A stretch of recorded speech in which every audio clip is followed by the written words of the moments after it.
नमस्कार, मी सुमित शंकर सावंत आणि तुम्ही पाहताय TV9 मराठी। नेता लय पॉवरफुल या कार्यक्रमात आपलं स्वागत। लोकसभा निवडणुकांनिमित्त विविध नेत्यांची भाषणं आम्ही तुम्हाला या कार्यक्रमातून दाखवतोय। पाहूया।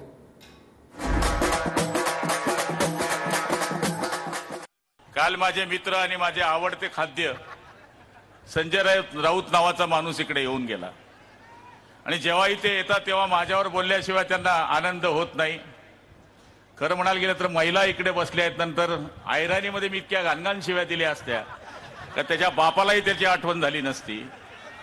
सांगायचा अर्थ असा की हा खानदेश आहे, कानबाईचा देश आहे, खानदेश आहे। इथे येऊन ते काय बोलून गेले? गुलाबराव पाटील आणि 4 टकले चालले गेले।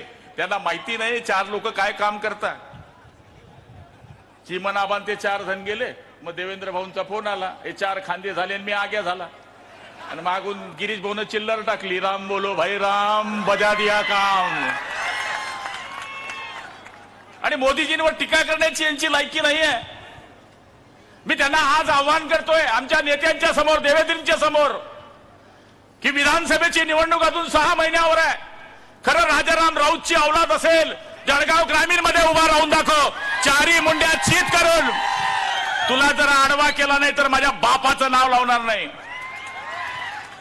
आमच्या मतं घ्यायची, आमच्या मतावर खासदार व्हायचं चोट्यातून आणि आमच्यावर टीका करायची। अरे थोडीशी लायकी असेल, थोडी लाज असेल, थोडासा खार असेल तर राजीनामा दे। पण मला माहिती आहे आला की ते उपरनं असं करतं। अरे तू काय बाळासाहेबाची स्टाईल करतो का? बाळासाहेबाच्या नखाची बरबरी करू शकत नाही तुम्ही। ही लढाई रक्षाताईची लढाई नाहीये, ही लढाई स्मिताताईची लढाई नाहीये। हे 544 जे उमेदवार उभे आहे ना, हे नावाला उभे आहेत। 544 ठिकाणी आपले उमेदवार आहे नरेंद्रजी दामोदर मोदी। ते मतदान आम्हाला या ठिकाणी रक्षाताईला, स्मिताताईला न करता मोदीजींना ते मतदान करायचं आहे। आधी राष्ट्रवादी आता आणखी आपल्याबरोबर आलेली आहे, त्यामुळे आम्हाला चिंता करण्याची गरज नाही आहे। अनिल दादा, तुमच्या जिल्ह्यामध्ये तुम्ही इतके नशिबान आहे। आम्हाला मंत्री व्हायला देवेंद्र भाऊंना 2.5 वर्ष आम्हाला रावण्या कराव्या लागल्या। करा ना भाऊ, करा ना भाऊ, करा ना भाऊ। तुम्ही तर 3.5 वर्षामध्ये असा पिक्चर जावं लागला, डायरेक्ट कॅबिनेट। आणि आता तुमच्या अंबनेरचे रास मला चेक करावं लागेल मंगळ ग्रहावर जाऊन। मंत्री बी तुम्ही आणि खासदार बी तुमचा। लक्ष ठेव जा, बाजूला मीच राहतो, दरंगावरून जावं लागते तुम्हाला। रक्षाताई नाथाबा को भी समजा लो। 13 तारखेला तुम्ही कमळाचं बटन दाबो आणि समोरचा सत्यानाश हो। जय हिंद, जय महाराष्ट्र।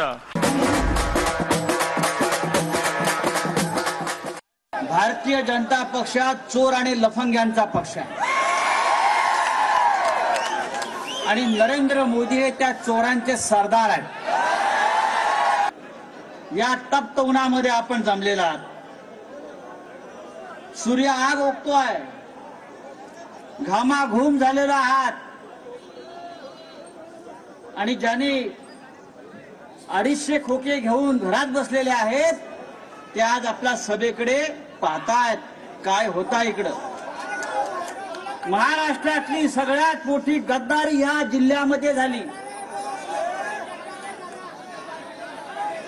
कोण आहे? मी नाव घेत नाही। या पान टपरीवाल्याला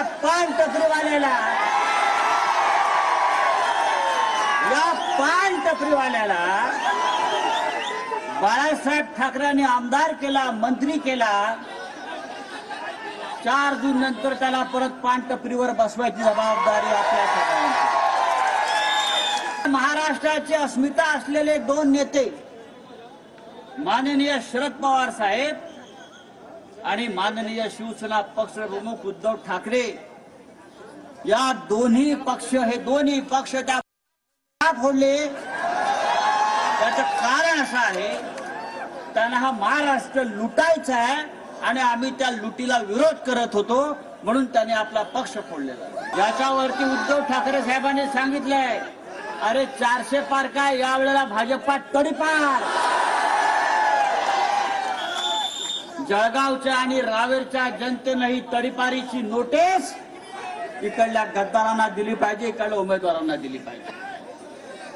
400 पार. अरे तुझ्या बापाची लोकशाही आहे का? ती जनता ठरवली. ही जी महाराष्ट्राची राजधानी आहे ती आपल्या महाराष्ट्रात राहिली पाहिजे म्हणून बाळासाहेब ठाकरेंनी शिवसेनेची स्थापना केली. पण या नरेंद्र मोदी आणि अमित शहाला आपली मुंबई गुजरातला पळवायची आहे आणि म्हणून त्यांनी शिवसेना फोडली. हे आपल्याला होऊ द्यायचं नाही. तर या देशामध्ये इंडिया आघाडीचं सरकार येते आहे आणि मग हे जे खोकेवाले आहेत त्यांच्या खोक्याचा हिशोब शांतपणे करू. 4 जून नंतर तुम्ही पंतप्रधान राहील का नाही याची गॅरंटी नाही आहे आणि तुम्ही आम्हाला गॅरंटी देताय. गेल्या 10 वर्षामध्ये आपण जी गॅरंटी दिली त्याचं काय झालं ते आधी सांगा. मगाशी वक्त्याने उल्लेख केला 2 कोटी रोजगार प्रत्येक वर्षाला देणार होते. 2 कोटी. मला असं वाटतं आतापर्यंत या देशामध्ये 2 लाख सुद्धा रोजगार ते देऊ शकले नाहीत. उलट महाराष्ट्राचा वाट्याचा रोजगार ते गुजरातला पळवून घेऊन गेले.